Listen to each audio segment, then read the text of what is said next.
Hello, welcome to Thank You Half Hour. I'm Tom Christopher Warren, your host. And today, Broadway royalty, yes, they are Broadway royalty, my guests today. But beyond that, their scope casts so much wider. Educators, authors, public speakers, motivational speakers, concert singers, absolutely extraordinary. And I'm so blessed that they are taking the time to join me today. Please welcome Sandra Joseph and Ron Bohmer. Sandra and Ron, thank you for taking time. And I also have to say that this is 10 a.m. their time. So I've asked them to wake up with the sun and join us today. So thank you. Oh my gosh. Thank you, Tom. We're so excited. We're very excited to talk to you. I think let's start with Phantom. That seems like a place to start. The breadth of both of your careers is endless, but you met doing Phantom, right?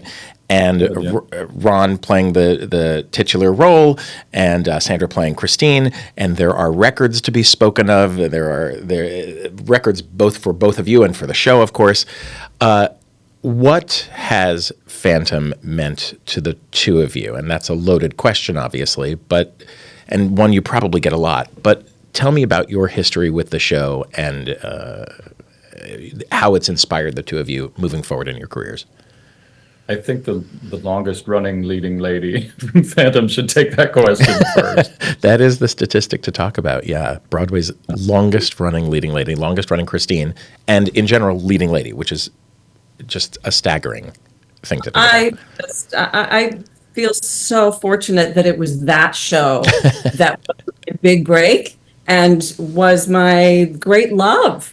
And it not only gave me my career, it gave me the love of my life. So, and I would also have to say, Tom, it gave me some of my biggest life lessons, because the thing that I think is the biggest appeal to that show, apart from the obvious, the music, sure, it was such a thing when it came out in the 80s that was unlike anything that had come before it. But for me, the biggest takeaway from all of it was this character who, it's such a beautiful metaphor, right? That we all know what it's like to feel we have to cover up some part of ourselves or show up a certain way, trying to be perfect in order to be seen the way we want to be seen and accepted and loved for who we are. I think I relate to it so much because I always felt like I wasn't good enough and had to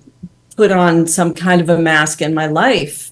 So learning through being a part of the show, here I am, this character who gets to be the one to see him really unmasked and show him unconditional love and acceptance.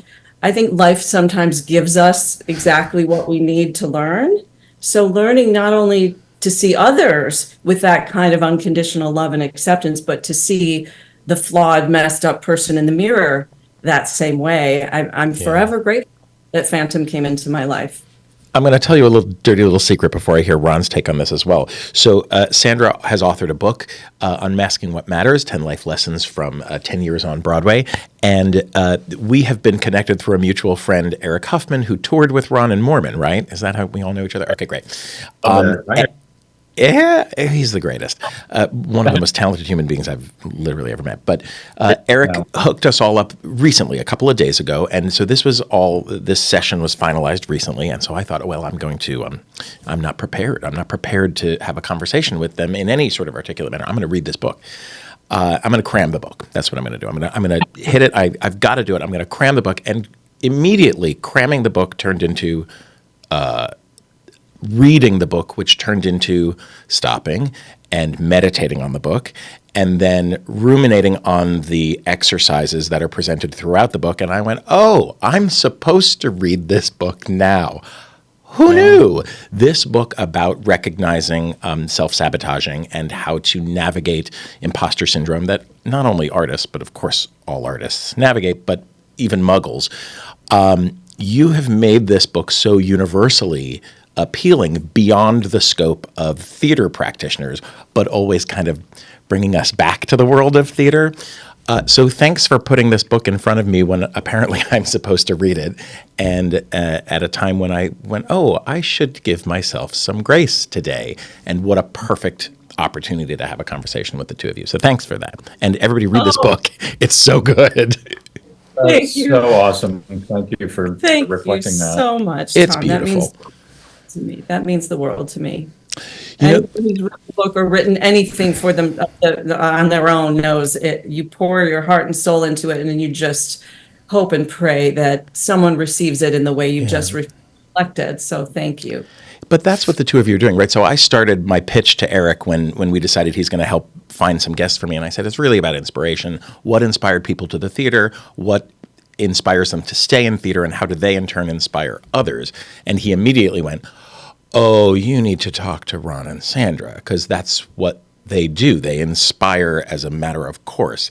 So tell me about the workshop, the Play the Lead project. I want to talk about that too, because that sounds incredibly cool. But Ron, I interrupted early. Tell me about your how has Phantom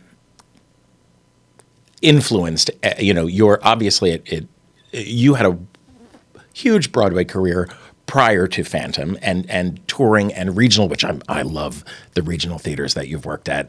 I'm a regional theater guy at heart. So looking at your list of you're originally from Cincy, right? Is that right? Yes. Yeah. I'm in Columbus. And Myers on the show, who's a Cincinnati legend. I mean, Which legend. is, yeah, and that was so cool to see. I love her. Yeah. So in the midst of this landscape of all of this theater work that you've done, Phantom gets plopped in. You meet the woman you fall in love with, and you're married. Like this is the prize, Aw. I mean, obviously, you were both there for closing. We were. Yeah, Oh that my was goodness. cool. That was cool. I'll be brief on Phantom just because I do want to talk about Play the Lead project because it's something for us that we're really excited about. But Phantom was at the time that it came in my life. I was doing Sunset Boulevard, playing Joe Gillis on the tour, which is I've been so lucky with really cool roles, and that was a really cool role, and I was having a ball with it. But Phantom was one of those ones I didn't really understand Phantom. I'd watch it and I would go, I don't know, I don't get it. When I start with anything, I'm like, because I've done a lot of long running things, so not always originating a role, you're coming in. So one of the questions I always start with is, what can I contribute here that maybe isn't here right now? That was a big question with Scarlet Pimpernel because I took over for Douglas Sills and that, and Douglas wiped the floor with that show. So I was like, what can I contribute? You have to find new ways. What's your doorway? What can you bring to it? And with Phantom, that was a tough one. I was like, oh, man, I don't know. I couldn't quite get my finger on who the guy was. And then I read the novel, and the novel really opened the doors for me. That basically, when you watch the show, I think you get this sense of a mystery of like, what is the Phantom? Is he a ghost? Is he her father? Is he, all these questions about who is he romantic? Is he, and ultimately for me, it came down to, he's a man. He's a dude who has all of these issues and these problems, was born with these problems, as the many versions of the script and the way it's handled that say, did he get injured as part of the story, or was he born this way, or what happened to make him who he was? And what I think is beautiful about this version, Christine has this great line in it. She says, "This haunted face holds no horror for me now. It's in your soul that the true distortion lies." And I was like, oh, that's who this guy is. He's damaged from life. Yeah. And I also felt, as romantic as he is, he's sort of permanently damaged goods. It's like there's really that's why it's a tragedy. There's no hope for this relationship. So it's this struggle of these, two people, her trying to come out of, the hauntedness and finding her strength as a person to go forward, and him just trying to find love, which he's never experienced in his entire life. The tragic line, "This face which earned a mother's fear and loathing." Oh, my God. So that was the door in for me. And then, of course, I was lucky enough to have an incredible actor to play opposite. Because really, when you play the Phantom, you're alone most of the show. You see your makeup artist, you see people who help you with the tech, and you see Christine, and you see Raul, and that's kind of it. Except for when you're in the Red Death costume, that's sort of the only time you're on stage with a lot of other people. So it's a tight knit thing, and I was so fortunate that Sandra was the brilliant actor that she was, and of course, clearly we had chemistry. So that, in terms of that was my doorway into that. And that I think was what was so meaningful to me about it was I feel like I found a human being that I could bring forth in that in a way that I hadn't seen. I'd only seen the show. I saw Colm Wilkinson do it up in Toronto, who I thought was amazing. I've never seen anybody literally possess the entire theater the way he did. His presence was so powerful. And I saw Chris Gronendahl do it, who I've seen do many Broadway shows. Yeah. So I didn't have a lot of experience with it. And for me, it was like really just getting that core kernel. And then, of course, then this happened. My other dirty little secret is having seen the show 9 times in its first year, standing room. One of those fanatics sleeping in the street on 44th Street in a sleeping bag overnight. There was something. Yes, I painted a thing for Michael Crawford, and somehow someone let me up into the dressing room, and I got to give it to, like, my 18, 19-year-old self was just gobsmacked by the scale of it, just the scope of the music and the curtains and it was all just so epic in scale, and I couldn't get enough of it. I don't think I sat through the show until, oh God, it might be the 25th anniversary. I think that's the first time I had an actual seat. I'd stood so many times. By then I was too old to stand. I mean, that makes me love the little you so much, to picture you out there just like, because I think that there was a launching point for all of us that was that we saw or felt something in a theater that made us go, Yeah. And also the word of mouth before it even came in from the West End. I was playing the double album and reading the liner notes, and there was so much of it in the zeitgeist before we even got to witness it. By the time it got here, it had exploded. Just remarkable. I don't think it'll be long before we see another production of it. Do you? It's certainly coming back. 'Cause, give the people what they want. They want it. They want it back. Yeah. It'll change. I don't know how it'll change. Sure. It'll be cheap. It'll be cheaper. What I need to say, because you can't do it on the scale that. I mean, you can, but it doesn't make sense to not do it sustainably, right? Yeah, I mean, when it left Broadway, it had to have been. I'm not clear on what all was running at the time, but it had to be the biggest, most expensive thing. That was there, and we. Right. That scale, I don't know if we'll see that again. It was when I moved to New York in the 80s, everything was failing. It was the years of... those were lean years, yeah. All the great creators were doing their own thing instead of working together. Like when you used to have a West Side Story, it would be this team of here's Sondheim, and here's Jerome Robbins, and here's Arthur Lawrence, and all these amazing people creating the art. And then it turned into, well, here's the Jerome Robbins musical, here's the Sondheim musical, here's the Hal Prince musical by themselves. And we're flopping. Hal Prince grind happened in that time. So that was when we started seeing theaters literally being sold off. That was when Times Square Church took over that theater that used to be Andrew Lloyd Webber's favorite theater. That's right. And then the British resurgence, what we're talking about, Phantom, came in, and there was this revitalization, and all of a sudden, big, expensive productions were happening again. God, Sunset Boulevard. Oh my God. Where we had 52 trucks to move that show from city to city. It was massive, giant, But now, getting back to what we're talking about here, is I do think, of course, Phantom's going to return, because it's, what has that scope? It's coming back, and people absolutely love it. It's given us another kind of career outside of it too, because of the metaphors that stay in our lives, the music that stays in our lives. Yeah. It's definitely returning, in a new form. Sandra, how do you go from a kid too scared to sing a solo in choir to a leading lady on Broadway, a record-breaking leading lady on Broadway, and an international best-selling author. At what point do you go, you know what? I'm going to write a book. I can write a book. What flips, or is it not a switch flipping? It's a gradual thing. But what changed your whole framing device? Thanks for that question. Because I was so painfully shy and insecure, and as so many artists are, then you're drawn to this art form because I think it's mirroring something in you that's pulling you toward, we tend to be sensitive beings, artists. We tend to have a lot of feelings. We can be feelings junkies. Our emotions can be huge, which serves us well on stage roles. But there's a lot of challenge that comes along with that. And here we are entering an industry that brings up all of our insecurities, that throws us into what I call compare despair.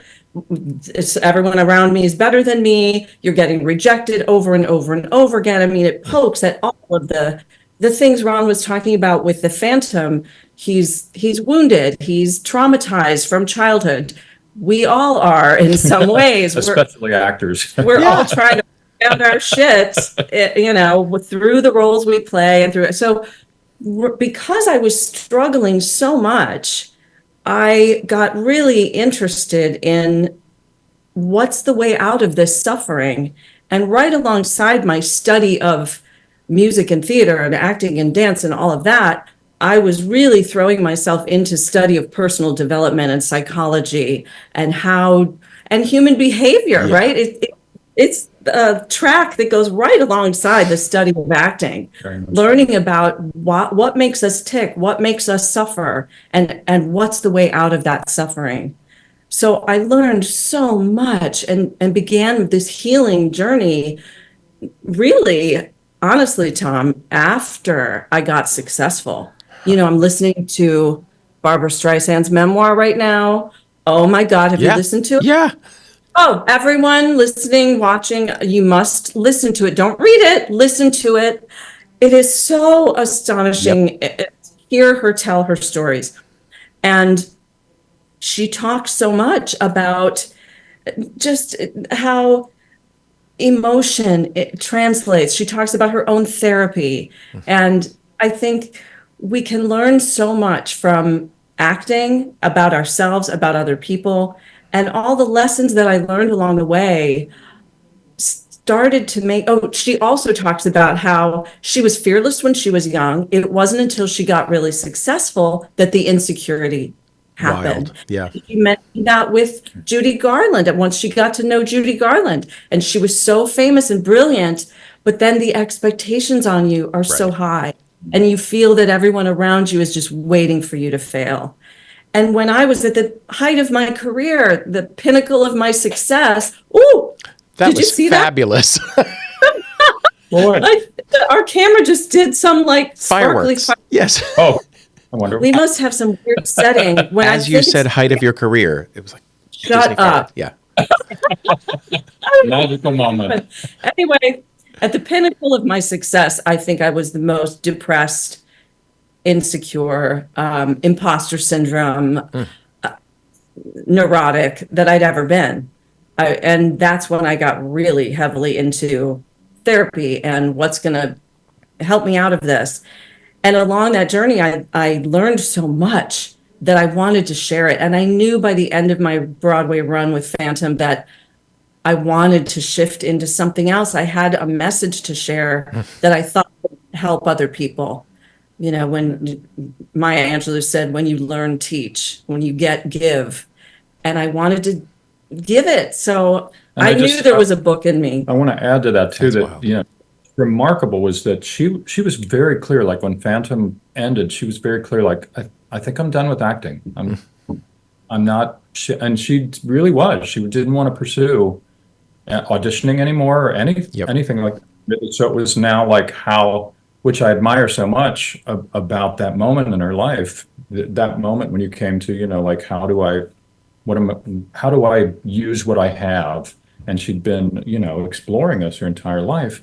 And suddenly, like, this metamorphosis of what this book was going to be, this idea of it, and it was a long journey. Long journey. It was, Yeah. I was starting from zero again. I mean, I went being at the top of my career to being an absolute beginner and learning how to write a show. It's not really a show, it's a keynote, really, with music and stories, but being myself on stage and not a character, saying my own words instead of someone else's script. And it was terrifying, and I was terrible. Yeah. And I had to stumble and learn and fail and all of it.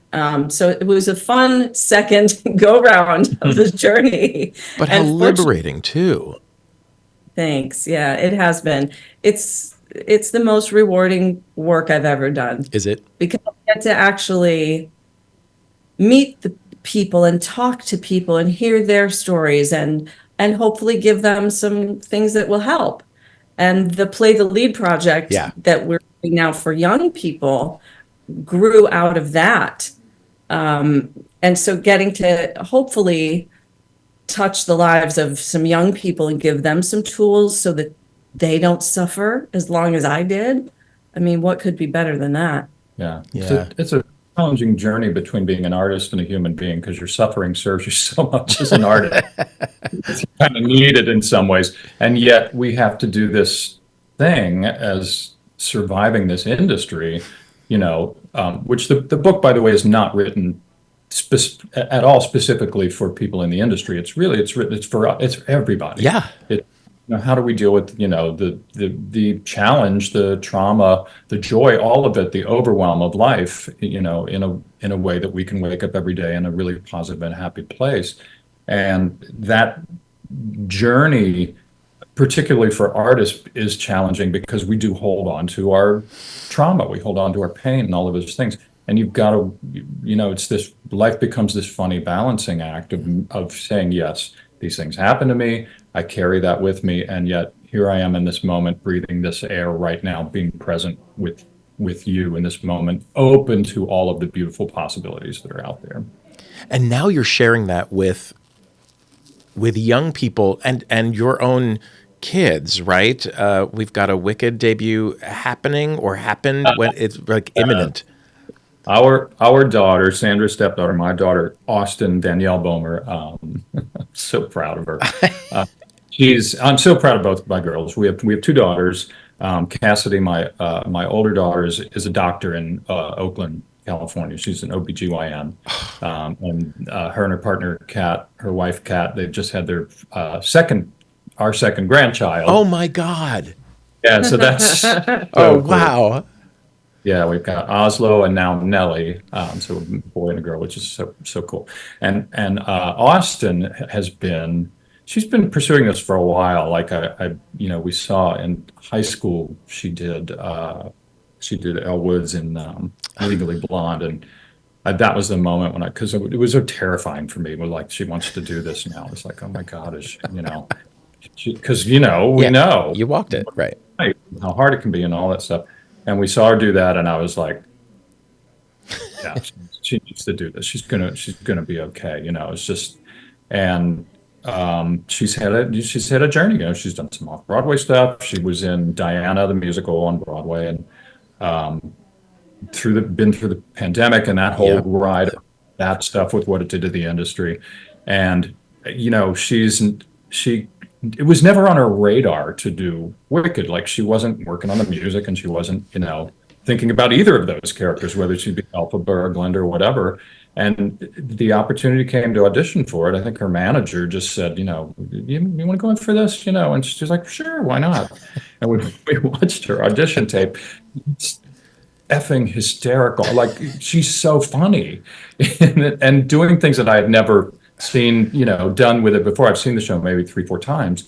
And it was just so delightful to see her kind of reinvent it, and they liked it. And so now rehearsals, and she's gonna, she'll start in Hartford. Will be her first city. She's doing the final week of Hartford, and then she's continuing for the next year as Glinda. Is it terrifying to watch your kid through your now lens, having walked the walk for, a 30-year career? What is it like to watch somebody? It's one thing to watch high school kids or college kids that you love, but, aren't yours. But Yeah. then you're watching yours step into the lava. What is that like? What a great question. And interesting that you say step into the lava, because I think the Yes. hardest thing is about, this industry is the roller coaster. It's these huge ups and downs. And, you've been involved with some really long runs too, and you know what it's like. It can be the most joyous experience in your life, and it can also be the most devastating experience in your life when a show closes, or when you lose that family, or when you don't get that role that you wanted to get. There's so many things within that.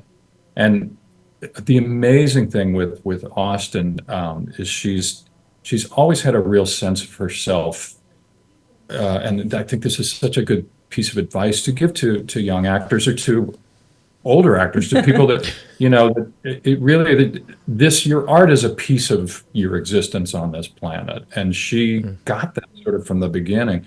She's been heavily involved in, is it now called Arts Ignite? They changed the name of it. Yeah, it was called A Step for a while. Oh, yeah. And now it's called Arts Ignite. And she was one of their youngest people when she was, I think, 15. She went over to India and taught at the Shanti Bhavan school over there. And, she's always had this other sense of like, what else can I do in the world? What else can I contribute? And I admire that terribly, because I didn't have that when I had the industry. Right. Same. I don't have any other skills. Yeah. Well, I mean, clearly you do. But, so that roller coaster took me all over the place. I had the highs and the lows and the crashes and the self-loathing and the overinflated ego and all of it, all still rolling around inside his head. But I think, the lesson I learned from her is, I think, having such a stronger sense of purpose based on what gives you joy, and it gives her joy to give back in that way, and to connect with kids and teach them music and teach them dance, or teach them, history. She was teaching academics when she was there too. Wow. And she's been to Africa now twice with that. And so she's kind of, I'm learning from her now. I remember going to see her do a play. She did a play called Ilamasonary, I think it was. That's one of my, Lee Blessing, one of my favorite plays. Yeah, a wonderful play, wonderful. Fabulous. And I didn't know it before I saw it.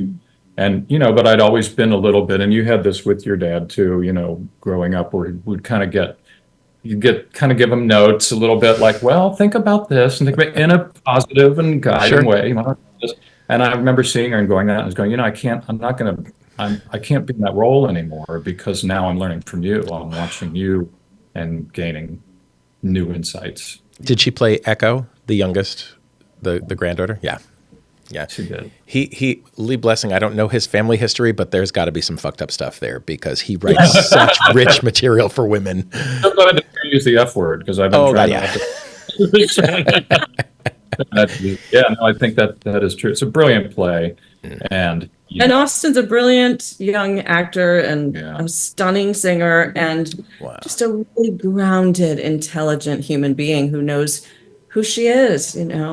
She really is a teacher for us now. That's beautifully said. And if because I know, a lot of different people of different disciplines watch your show and listen to your show, and I think acting is so key. Like, for young performers, for people coming up, really focus on the acting work. Never stop focusing on the acting work. We're storytellers. That's what we're here for. Even in what we do now, when we do keynotes, when we do the Play the Lead project, there is a story to be told. We're either drawing it out of a student or helping them find a way to bring themselves truly into it.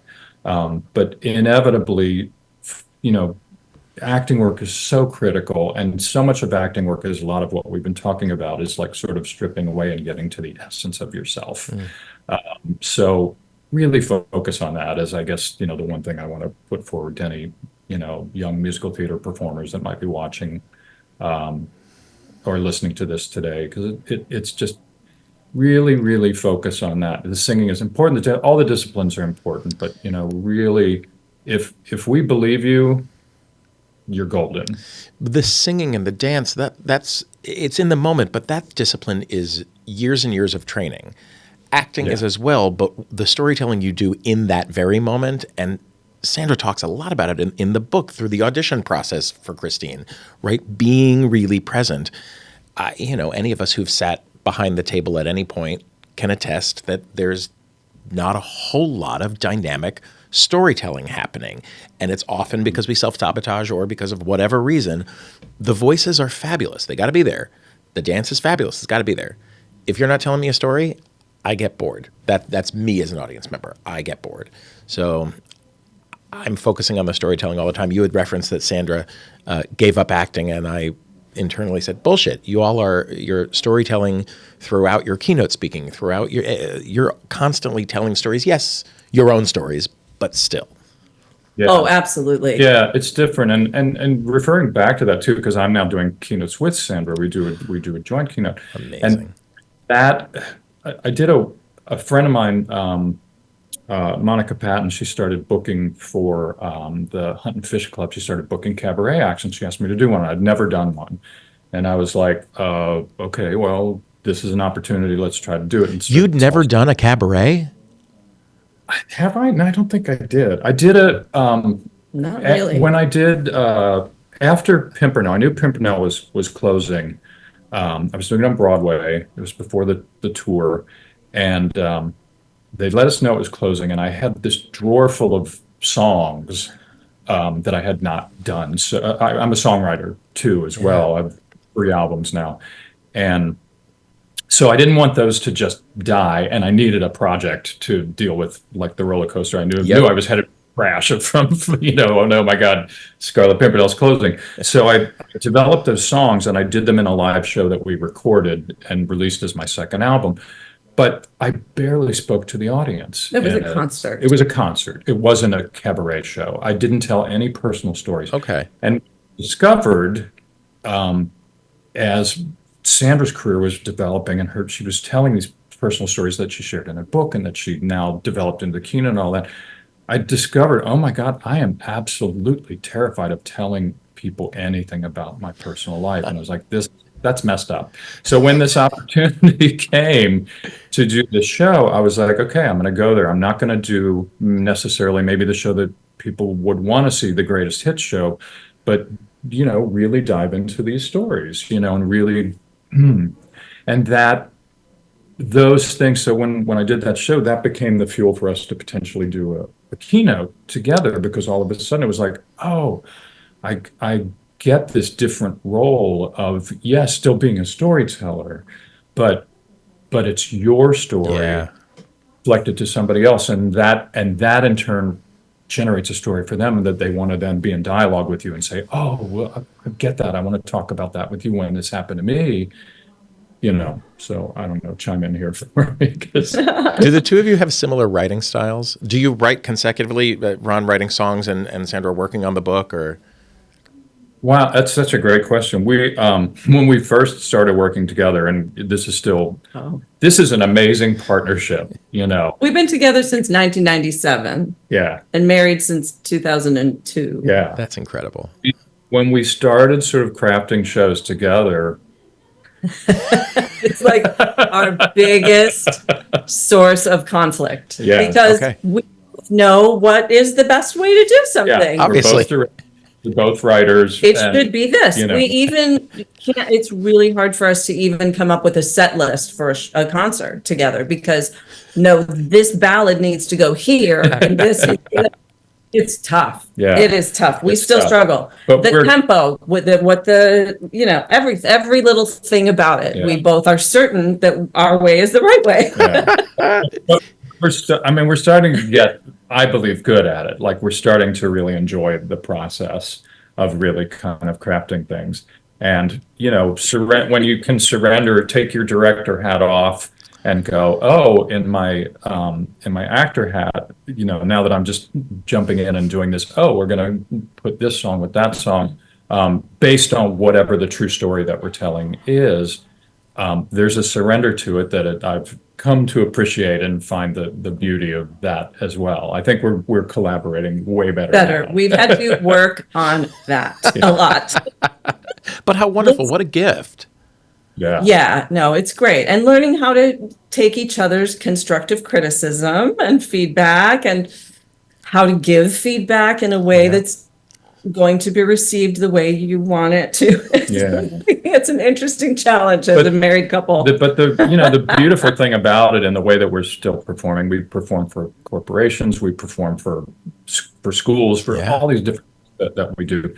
And yet we ultimately return to the moment that we met. We ultimately do return because we met on the stage of the Kennedy Center when I joined the tour, and Sandra had been on vacation, and your friend Susan O and I rehearsed with Susan Owen, who was the Christine alternate.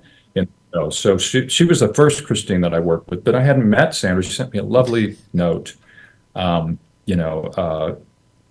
wait for you to join the company and whatever. And I just thought, that's so gracious. Like, no one had ever really done that to me, like said to me, oh, I can't wait to work with you, and she wasn't there. She was on vacation. So when she came back, I was well rehearsed into the show, and we had our first meeting. We always remember because it was right around the time of Princess Diana's death, and we both were in conversation about how, here we are at a moment where we were at similar ages to hers, and that was all the time she got, and it really put us in this place in our meeting of like, we have to make the most of every moment that we have. And then we were the Phantom and Christine. Then we're in the final layer and start doing this stuff. The chemistry was immediate, and we still get to return to that because we perform that in our work. It's inevitably we're going to come back to that, and this is still, I think it's the reason we can touch people. It's the reason Sandra's book touches people. Hopefully my music can touch people that way. We ultimately return to this kind of connection, which is part of what we share. I think, part of how we feel so fortunate that this unique chemistry and collaboration is still going on. And love of the art form too. It's all connected. And I think so much of what you're celebrating with this show is this shared love that we all have of this particular art form. And whether you're it's spreading love through doing a show and being a part of a cast and the camaraderie of that, or a keynote it's really all different expressions, I think, different facets of the diamond of what love can look like when we put it out. We thought it wasn't coming back, right? In the sort of height of COVID, there was a moment where there was a Times article published where it was like, is theater gone? And just the idea of giving voice to that infuriated me because no, of course, thousands of years, millennia of this art form, it can't be gone. And so to be able to celebrate it in our various ways, it's fabulous that theater is coming back, but to see how, our community has branched out in so many different ways to tell their stories has been an unforeseen gift of post-pandemic times, I think. And Absolutely. Also the world in which we live, where we're all navigating insanity. Cassidy being an OBGYN today, and it's an insane time to be in, women's healthcare. It's a crazy time, and yet, here we are at this age where we have so much to look back at, to compare things to, and whatever. And yet, here's my grandson coming into a world. There's nothing to compare it to. It's just here it all is brand new, and he's not worried about global warming destroying the planet. Not at this point. We are. Yeah. And he's worried about the political climate and all of the chaos that we're all looking at. Going, are you kidding me? We've got somebody running for president who's also on trial and for multiple. It's too much to absorb, and yet you also have to go. There was some version of that was going on when we were. Sure. I was born in the '60s. The presidents were being assassinated. Right. So it's always been kind of chaos, and yet theater continues to come back to feeding our souls, and ultimately people come back to sitting in that space to be fed. Yeah. And AI will not replace it, and ChatGPT will not replace. Agreed. What it feels like to sit and be a part of an audience and be transported. Yeah, and I do believe Slowly. Theater, it's expensive to see. It's expensive to produce. Yep. It doesn't have to be, but it ultimately is on the Broadway level. Yeah, It's sure. a big investment to it, and yet, there's Tom at the young age that he was that goes, oh my God, this has changed my life. I had that with numerous shows. For me, it was Sunday in the Park with George that I went to see over and over again, standing room. Yeah. Yeah. And when it was one of the greatest gifts of my life to have a full circle moment when I finally got to play George. And, these, the fabric of what these things that people create and what they open up to us, I think that's never going to grow old in the human experience, and yes, fewer people will come to it than will go to the movies, that will sit home and watch television. But the Wicked movie's coming out right around the same time Austin's going to be in LA playing Glenn. So there's this larger audience that's reflecting on it and go, oh, I love that. I could see it on stage. I could do, or read the book. I could go back to the source material, and experience that awakening, I think, that we all get from the arts in general, But it becomes personal. It was personal for you. That's right.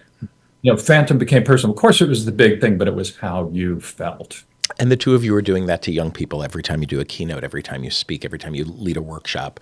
You are inspiring a whole new generation of artists. And I think that's what it's about, right? We can't just sit in this space forever without doing something to make the world a little better. And so thank you both for doing everything you're doing to make the world a little bit better. Well, thank you. I mean, you have several platforms that you're doing that on, so it's yes, my tens of listeners are enjoying this on various platforms. Well, we're in the club, and I'm really truly grateful. Thank you both so much for joining me today, and it's just a pleasure to see your smiling faces, even at the crack of dawn. At crack of 10 a.m. I'm so grateful. Sandra, congratulations on the book. I'm loving every moment of it. I will plug it till the cows come home. Oh, you're so kind. Thank you, Tom. Thanks for having us. It's such a pleasure to talk to you. Thank you both. So much love to you both. You're so welcome. Love you too. Bye. Take care. All right, that's a half hour. Thank you, half hour.